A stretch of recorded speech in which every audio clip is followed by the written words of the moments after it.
लसितकरा नवनीरदाभा पीताम्बरादरुणबिम्बफलाधरोष्ठा पूर्णेन्दुसुन्दरमुखादरविन्दनेत्रात् कृष्णात् परं किमपि तत्त्वमहं न जाने। श्रीसीतानाथसमारम्भां श्रीरामानन्दार्यमध्यमाम् अस्मदाचार्यपर्यन्तां वन्दे गुरुपरम्परां।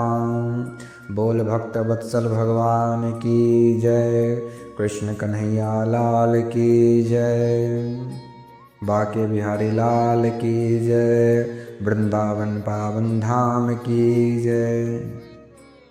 जय श्री राम। आप सभी को, आप हमारे मोक्ष मार्ग चैनल पे आप सभी का स्वागत है। आज हम लोग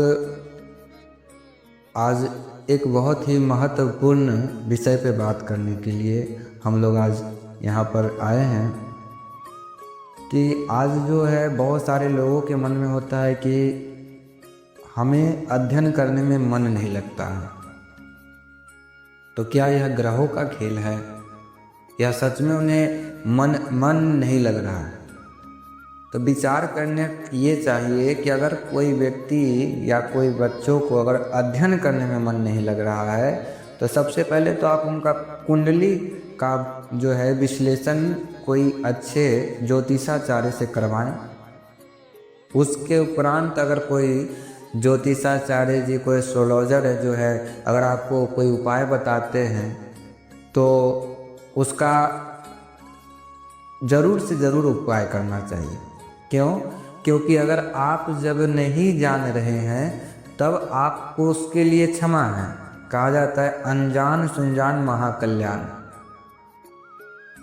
अगर आप कोई भी वस्तु के लिए, कोई भी चीज़ के लिए अगर आप नहीं जान रहे हैं तो उसके लिए आपको क्षमा है, क्योंकि आपको पता नहीं है। अगर आप जान करके उस पर विश्वास नहीं कर रहे हैं तो वह जो है आपको नुकसानदायक हो सकता है।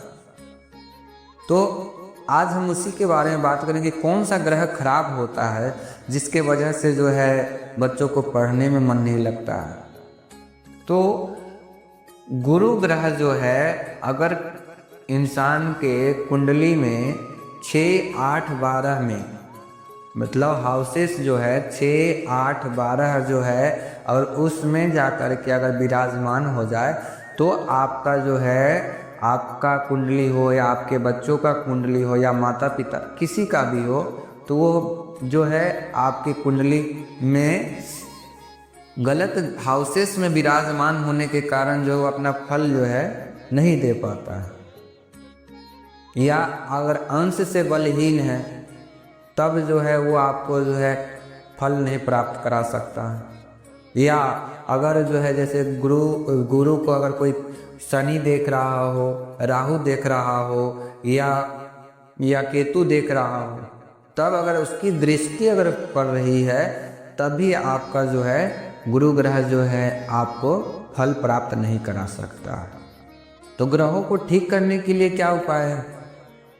यहाँ पे प्रश्न उठता है कि अगर ग्रह खराब है तो ठीक कैसे किया जाए।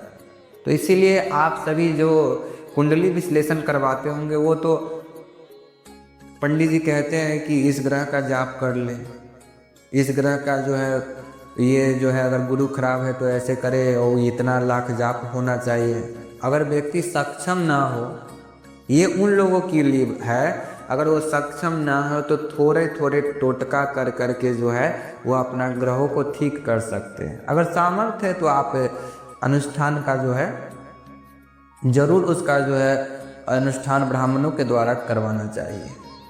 अगर नहीं है तो आप छोटे छोटे बातों पर ध्यान देंगे ना तो आपका जो है ग्रह स्वयं ही ठीक होने लगेगा। और बहुत सारे लोग कहने लगते हैं अगर ग्रह ठीक होने लगे तो पता कैसे चलेगा? तो आपका ग्रह अगर ठीक होने लगेगा तो आपको स्वयं ही पता लगने लगे। ऐसा तो नहीं है कि आज हम कोई उपाय किए और कल जो है हमें इसका फल प्राप्त हो जाए, ऐसा भी नहीं है। आपको जो जिस प्रकार से भोजन जो है, आज जो भोजन हम किए, अगर मलाई बर्फी हो गया और जो भी आपको पसंद है पौष्टिक आहार, अगर आज आप खाते हैं तो कल आपका शरीर वो कुछ अलग दिखने लगे, ऐसा तो नहीं होता है। उस जिस प्रकार से भोजन जो है रोज करते करते एक दिन शरीर बन जाता है, वो बहुत सारे लोग मोटे हो जाते हैं। उसी प्रकार से अगर आप भजन निरंतर करते रहेंगे तो वह भी फलीभूत होगा। लेकिन करना क्या है कि उस पर विश्वास करना है, और विश्वास जब करेंगे तो वो अपने आप फलीभूत होगा। अगर विश्वास आप नहीं करते हैं तो फलीभूत कहाँ से होगा? भगवान भी कहते हैं कि ये तो बिना विश्वास किया हुआ भक्त है, ये आ रहा है कर रहा है, सिर्फ श्रम मात्र है, उसका कोई भी जो है फल प्राप्त नहीं होने वाला है।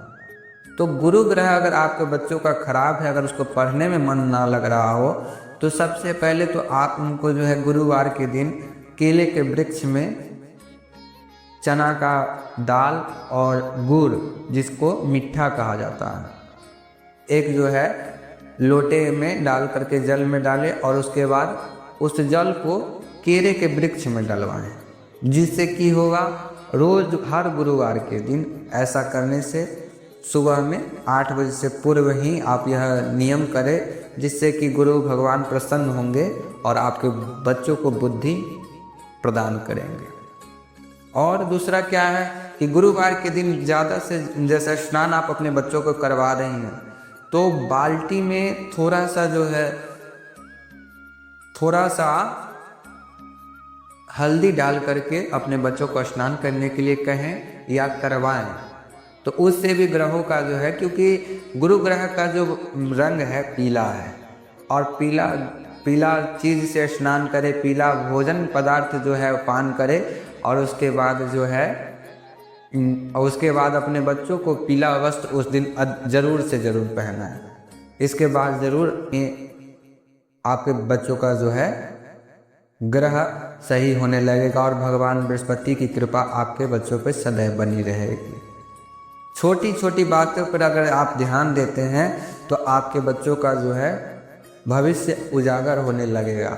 लेकिन अगर आप भाग्य के भरोसे अगर बैठ जाएंगे कि हमारा जो भाग्य में भगवान ने लिखा है, तो भगवान मनुष्य को कर्म करने के लिए कहे हैं कि कर्मण्येवाधिकारस्ते मा फलेषु कदाचन, तुम कर्म करते जाओ, अच्छे कर्म करते जाओ, बस उसका फल भगवान आपको धन में देंगे या आपके स्वास्थ्य में देंगे या किस प्रकार से देंगे ये नहीं बताया है। हम पूजा कर रहे हैं तो इसका मतलब ये नहीं कि भगवान हमें धनवान बना दें, ऐसा कहीं भी नहीं लिखा हुआ। 18 पुराण है, 108 उपनिषद है, 4 वेद है, कहीं भी लिखा हुआ नहीं है कि भगवान जो भक्तों को धनवान बना देते हैं भक्ति करने से। वो तो और कहते हैं, भागवत जी में वर्णन आता है कि हम तो अपने भक्तों का परीक्षण करते करते सर्वस्व छीन लेते हैं। अगर मेरा भक्त जो है टिका रहा, डटा रहा, तो हम इतना दे देते हैं कि जो सोचा भी ना हो। भागवत जी में वर्णन आता है, ध्रुव जी जो अपने पिता के गोद में बैठने के लिए जो है भगवान की भक्ति करने चले गए। सिर्फ यही सोच था कि मुझे पिता के गोद में बैठना है। भगवान ने सोचा कि ये पिता का गोद ही मांग रहा है हमसे। भगवान ने पिताजी का गद्दी भी दे दिया, जाओ 36,000 वर्षों तक तुम अपने राज्य में, अपने पिता के राज्य में राज करना। और यही नहीं, उसके बाद जो है ध्रुव तारा बन करके तुम चमकना ऊपर। क्या ध्रुव जी ने इतना सोचा होगा? अगर ध्रुव जी अगर इतना कभी सोच ही नहीं सकते हैं, और भगवान देखिए कितना भक्तों के लिए जो है सोच कर रखते। लेकिन कष्ट किस भक्तों को होता कि आज हमने राम जी का श्री राम जय जय राम, श्री राम जय जय राम कहते हैं, और कल विचार कर लेते हैं इस राम नाम का जो फल है हमें आज ही प्राप्त हो जाए। तो ऐसा नहीं होता। आपके द्वारा किए गए कर्म, भगवान कहते अगर भक्ति भाव में आया है तो मेरे बच्चों को पहले साफ सुथरा कर दिया जाए, और वही कर्म भगवान आपके भक्ति मार्ग के द्वारा जो पुण्य उत्पन्न होता है उसके द्वारा ही कटवाते हैं। और उसका कटते कटते आपको थोड़ा सा कष्ट हो, उसके बाद में कुछ सालों के बाद में आपको कष्ट भी आपको लगेगा कि भगवान कैसा प्रसाद दे रहे हैं। कष्ट आपको कष्ट का जो है एहसास नहीं होगा अगर आप सच्चे भक्त हैं तो। इसी बात के साथ हम लोग अपने कार्य की तरफ चलते हैं। और आपको जो है अगर टोटका अच्छा लगा हो, आपको बृहस्पति ग्रह के बारे में जानकारी अच्छा लगा हो, तो चैनल को शेयर करें, लाइक करें और सब्सक्राइब करें। फिर मिलते हैं। जय सिया राम, जय श्री कृष्ण।